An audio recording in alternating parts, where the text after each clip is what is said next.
트럼프 대통령이 그동안 계속 했던 얘기가 뭐가 있었냐면은 동맹국들이 국방비를 너무 안 쓴다. 매우 강력한 군사력을 지닌 북한 때문에 우리 병력 4만 명이 매우 심각한 상황에 놓여 있다. 한국은 머니머신이다.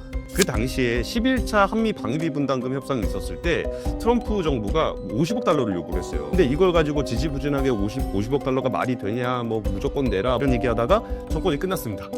그 당시에 이제 바이든 행정부는 동맹에다가 그렇게 많이 요구를 하는 거는 옳지 않다.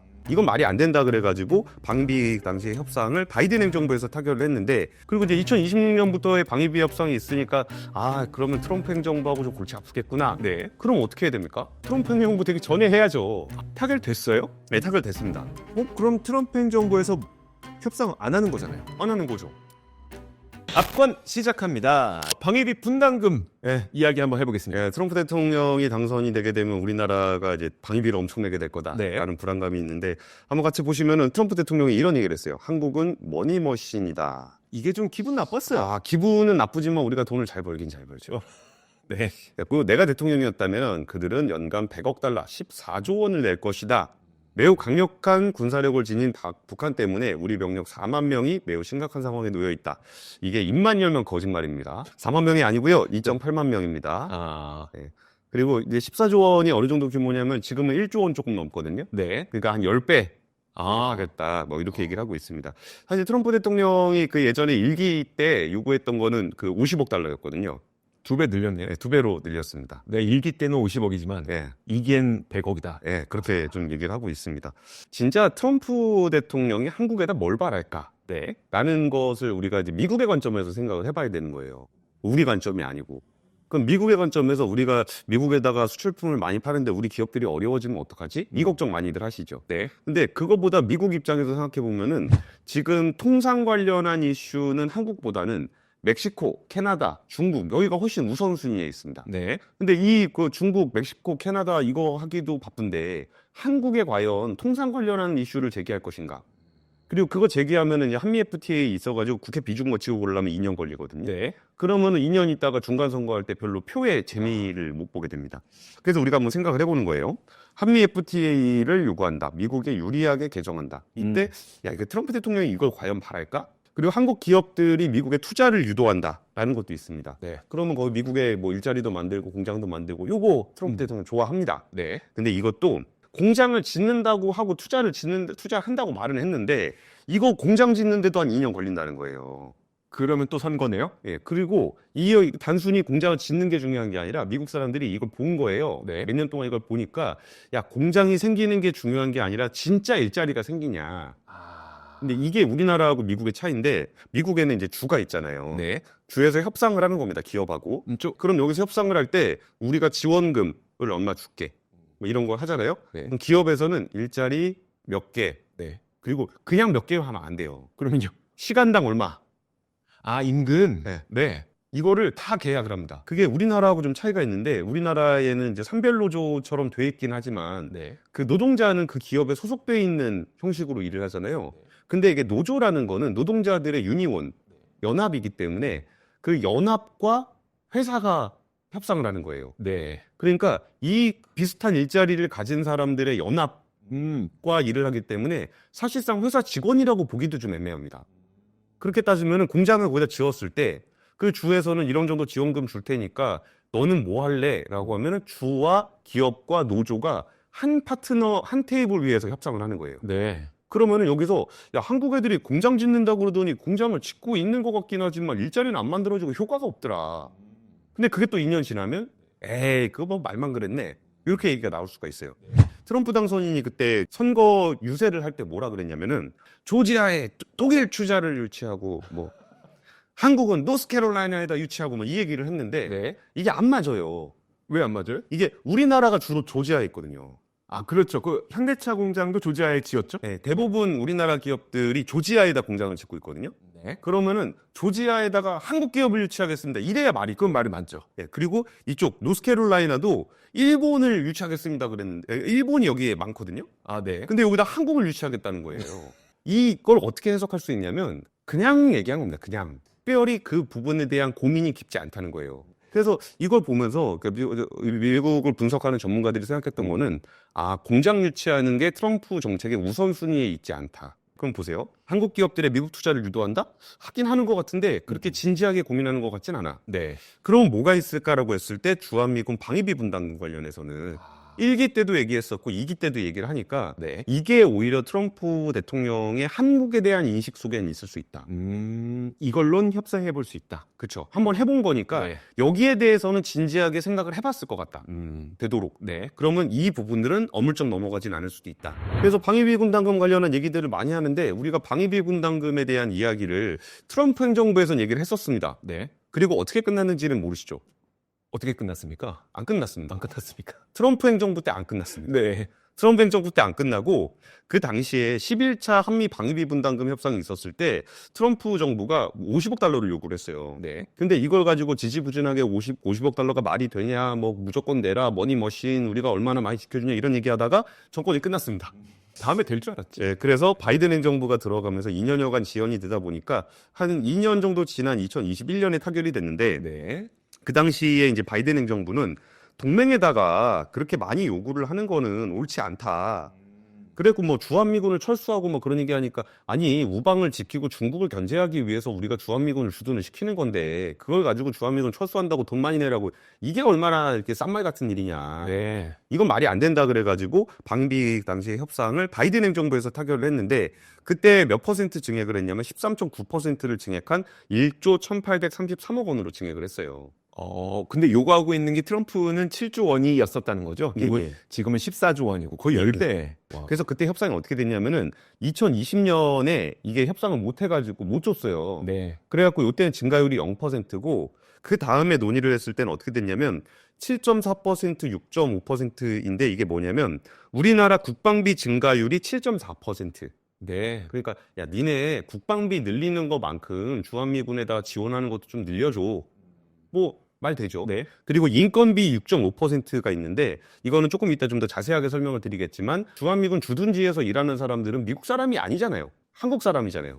네, 네. 그렇죠. 네. 그러니까 미군들이 사는데 네. 거기서 밥 주고 뭐 청소해주고 뭐 물건도 뭐 이제 건물도 만들어주고 하는 사람이 다 미국 사람을 데려다 하진 않잖아요. 그렇죠. 한국 사람들이 거기서 일을 한단 말이에요. 주한미군이나 그리고 미국인들은 미국에서 어차피 월급 받는 거고. 그쵸. 그러네요. 그러면 나머지는 이제 한국 사람들에게 들어가는 거. 한국 사람들의 인건비 상승률을 반영해서 6.5%. 그러니까 그 한국인에게 주는 인건비는 네. 그 방위비에 들어간 항목이 예. 한국 사람에 대한 인건비가 들어가요. 그러면 분담금을 늘리면 예. 한국 사람 인건비가 늘어나는 거네요. 그러니까 한국인의 인건비가 올라간 것을 명분으로 인건비 증액분의 6.5% 이렇게 한 거고 네. 이거는 이때 0%였으니까 그 다음에 13.9로 좀 많이 늘리긴 했는데 그 다음부터는 국방비 증가율 기준으로 해서 5.4%를 올리겠다. 네. 그렇게 했고 2023년 이후의 내용에 대해서는 아직 국방비가 얼마나 증가할지가 정부 예산이 안 나왔잖아요. 네. 그러니까 전년도 국방비 증가율을 적용하겠다. 이게 2021년부터 2025년까지 적용되는 방위비에 대한 이야기입니다. 네. 이게 생각해보면은 그 다음에 2025년까지였으니까 그러니까 2026년부터 2030년까지의 계약을 또 맺어야 될 거 아니에요. 네. 그러니까 그 계약을 맺어야 되는 시점이 지났습니다. 그리고 11차 방위비 분담금 협상을 하는데 미국에서도 이제 미국의 관료들은 사실 좀 말도 안 되는 소리라는 걸 알고는 있지만 네. 원래 또 사장님이 시키면 해야 되잖아요. 그렇죠. 그러니까 그 밑에서 협상을 다 못하고 있는 상황에서 이게 아까 그 2020년에는 협상이 안 됐기 때문에 이게 지급이 좀 안 되다 보니까 미국 관료들이 그러면은 우리 돈이 없어서 한국 사람들 인건비 못 줘. 네. 무급 휴직 이렇게 했습니다. 실제로 쉬었어요? 예, 쉬었죠. 그게 그게 미국에서도 뭐 예산 통과 안 되면은 네. 공무원들 무급 휴직하잖아요. 무급 휴직하죠. 네. 예, 그런 것처럼 돈 안 준다 그러니까 한국 정부 입장에서는 부담스러운 거예요. 예, 우리 국민들이잖아요. 우리 국민들이 월급을 못 받고 있으니까 네. 이 부분들이 있어갖고 11차에는 뭐라고 개정을 했냐면은 협정을 하다가 지지부진해져서 공백이 생기는 경우에 전년도 수준의 인건비를 지급한다는 내용이 11차 방위비 분담금 협상에 들어갔어요. 네. 그러니까 이게 한국 정부 입장에서는 한국 국민들이 돈을 못 받는 거니까 부담스럽잖아요. 네. 그래서 협상을 할 때 이 내용을 넣어달라 그런 거예요. 그러니까 한국한테는 좀 이렇게 부담이 좀 덜해지는 그런 협상 내용이 들어갔습니다. 그리고 이제 2026년부터의 방위비 협상이 있으니까 그러면 트럼프 행정부하고 좀 골치 아프겠구나. 네. 그럼 어떻게 해야 됩니까? 트럼프 행정부 되기 전에 해야죠. 그렇죠. 네. 예, 그래가지고 제12차 한미 방위 분담금 협정은 10월 4일에 타결이 됐습니다. 타결됐어요? 네, 타결됐습니다. 그럼 트럼프 행정부에서 협상 안 하는 거잖아요. 안 하는 거죠. 예. 아까 여기까지였습니다. 그 전에 국방비 증가율 기준으로 협상을 했었다 그랬잖아요. 네. 근데 국방비 증가율이 아니라 소비자 물가 지수로 바꿨어요. 오. 그러면 국방비 증가율은 4.3% 정도 됐는데 소비자 물가 지수는 한 2%대니까 인상률이 그렇게 좀 상대적으로 좀 낮아졌고요. 네. 그리고 5%가 우리가 그때 아. 코로나19 때 보니까 뭐 와, 이제 인플레이션이 이렇게 올라갈 수 있는 거구나라는 봤으니까. 그렇죠. 그러다 보니까 5%가 넘지 않도록 상한선을 설정한다. 네. 라는 내용이 들어갔어요.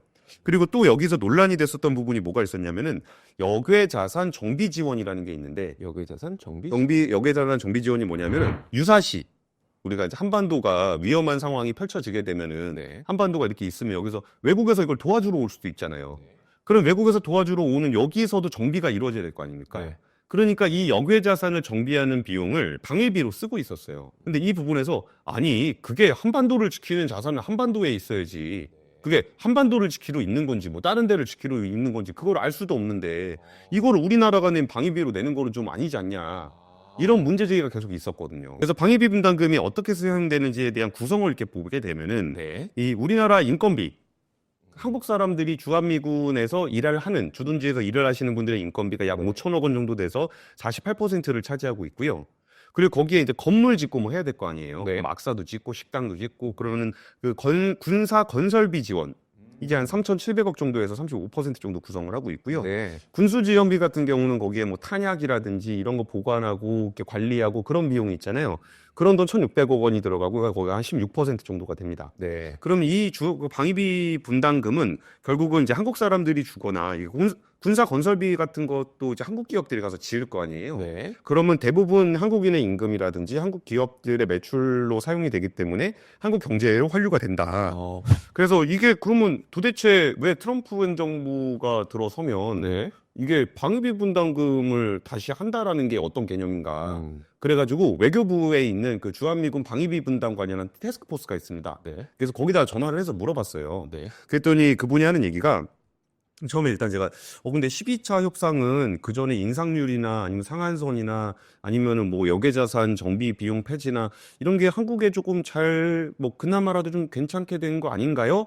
라고 물어봤어요. 네. 그러면 그걸 협상을 하신 입장에서는 물론 저희가 협상을 잘해서 좀 좋은 결과를 냈습니다. 라고 얘기하지 않습니다. 그래요? 왜냐하면 거래 상대방이 있기 때문에 네네. 우리가 잘 됐다라고 얘기를 하게 되면 미국 쪽에서는 손해봤다는 그렇죠. 게 되기 때문에 네. 거기서 공식적인 얘기는 그 좀 균형감 있게 됐다라고 아. 얘기하지만 그 이제 어감에는 네. 뭐 열심히 했습니다. 이런 느낌이 좀 있었습니다.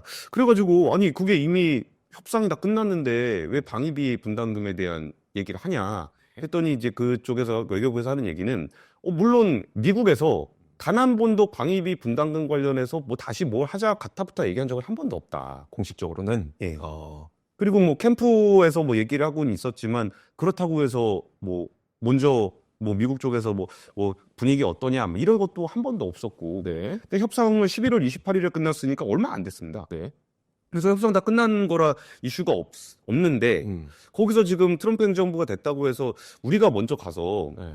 저 방위비 좀 올려드릴까요? 좀 그럴 필요까지는 없잖아요. 네. 그래가지고 지금 재협상을 뭐 해야 되는 그런 상황은 전혀 아닌데 네. 여기서 그러면 재협상을 할 수 있냐라고 얘기를 했더니 그러니까 모든 국가 간 계약과 마찬가지로 네. 방위비 분담금 같은 경우도 이제 국가 간의 계약이니까 양쪽 당사자가 이제 해지하고 재협상을 원하게 되면 할 수는 있대요. 양쪽에서 합의를 하면. 양쪽에서 합의를 하면. 예. 네. 근데 예를 들어서 이제 국내 거래에서 네. 계약을 갑자기 제 맘대로 파기를 하면 네. 제가 이조 기자가 저를 뭐 법원에다 고소를 하든 뭐 이렇게 할 거 아니에요. 네. 그러면은 법 체계 안에서 제가 뭐 처벌을 받든 보상을 하든 이렇게 되겠죠. 네. 근데 국가 간의 계약이잖아요. 네. 그럼 누가 거기서 처벌을 해줍니까? 그러게요. 네. 네, 그러다 보니까 이게 진짜 좀 미국에서 강제로 막 하자고 덤볐는데 우리가 안 하겠다고 할 수야 있겠지만 네. 그게 과연 끝까지 안 하고 버틸 수 있을까? 라는 부분들의 여지가 남아있기는 하더라고요. 네. 그래서 결국은 이제 명분 게임이 되는 거예요. 아까 이게 그럼 방위비를 그동안 계속 안 내다가 왜 갑자기 내게 내고 막 그랬을 때 니네가 좀 부자가 됐으니까 내라 뭐 이런 거였고. 네. 그럼 거기서 항목이 뭐 물가 상승률도 하다가 국방비 증가율로 하다가 이런 협상이 가능한 것도 일종의 이제 명분이 필요하다는 거죠. 네. 그럼 명분을 우리가 좀 어떻게 만들 수 있나를 봤더니 우리나라가 이제 2018년 기준으로 9억 5천만 달러의 방위비를 냈습니다. 네. 근데 일본은 18억 6천만 달러를 냈어요. 우리보다 한 2배 정도 많이 냈죠. 그런 거 보면은 미국에서 야 좀 더 내라 할 수도 있죠. 근데 그냥 인구 구조만 보더라도 1대2인데 그죠? 방위비도 1대2면 나름 합리적인 가격 아닙니까? 아, 형. 거기 부잣집이잖아.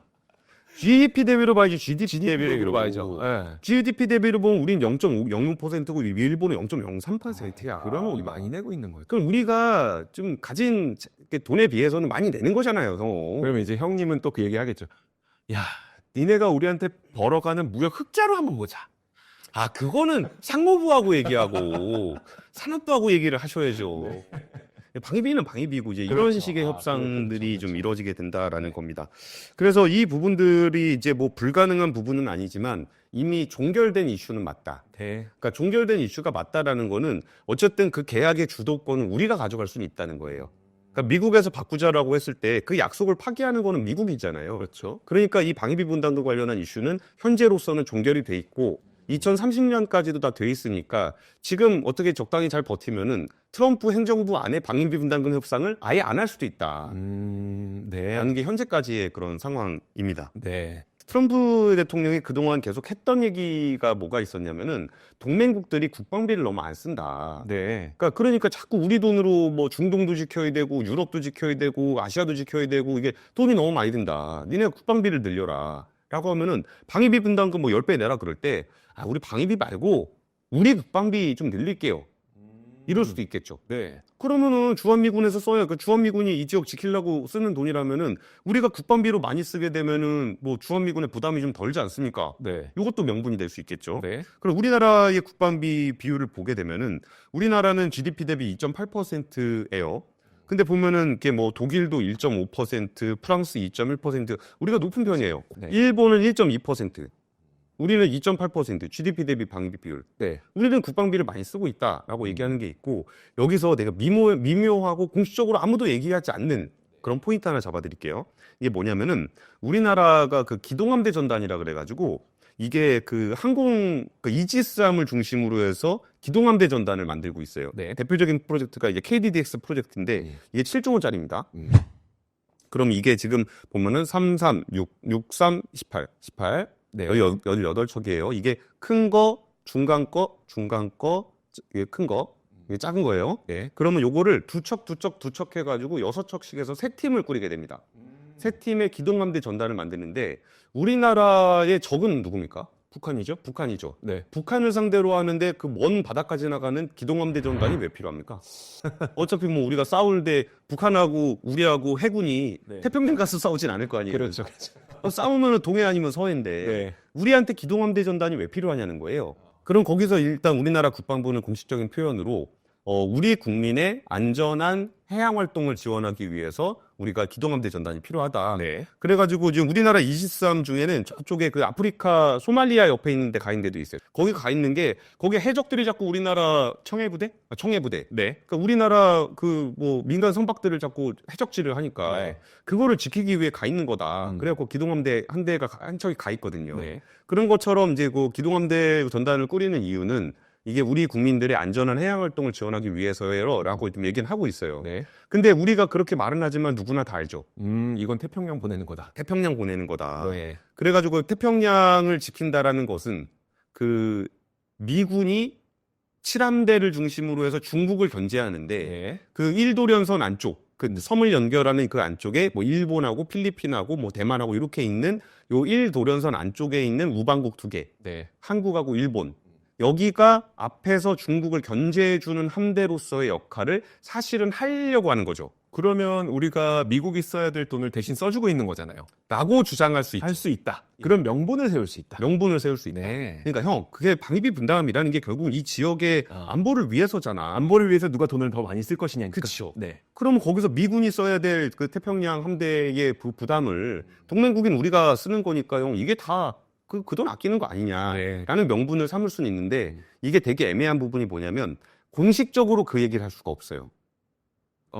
왜요? 공식적으로 얘기를 한다라는 거는 미국이 중국을 견제하기 위한 국방력에 우리가 보탬이 되겠다라고 한다면 중국을 주적으로 둬야 되는군요. 우리가 중국을 적으로 둬야 되는 상황이 돼버려요. 그럼 안 되죠. 그러면은 이게 명분이 좀 부담스러운 게 있죠. 네. 그래가지고 이제 우리 국민의 안전한 그 해상 활동을 지원하기 위해서 기동함대 전단을 꾸린다라고 얘기하고 있지만 네. 우리가 협상장에서는 얘기할 수 있잖아요. 그렇죠. 그러니까 우리나라도 이제 그 선팽 정부를 상대로 하려 그러면은 굉장히 정교하게 접근을 해야 됩니다. 네. 그 사람의 말에 휘둘릴 것이 아니라 실질적인 행동에 맞춰서 가야 된다. 네. 그리고 협상할 수 있는 카드를 다양하게 준비해야 된다라는 말씀을 좀 드리겠습니다. 경제 제재가 굉장히 심할 수 있을 것 같긴 해요. 예. 트럼프 행정부 2기가 들어서게 되면.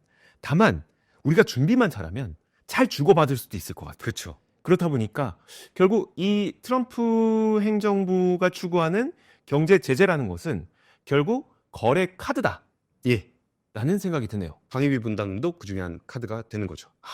알겠습니다. 압권이었습니다.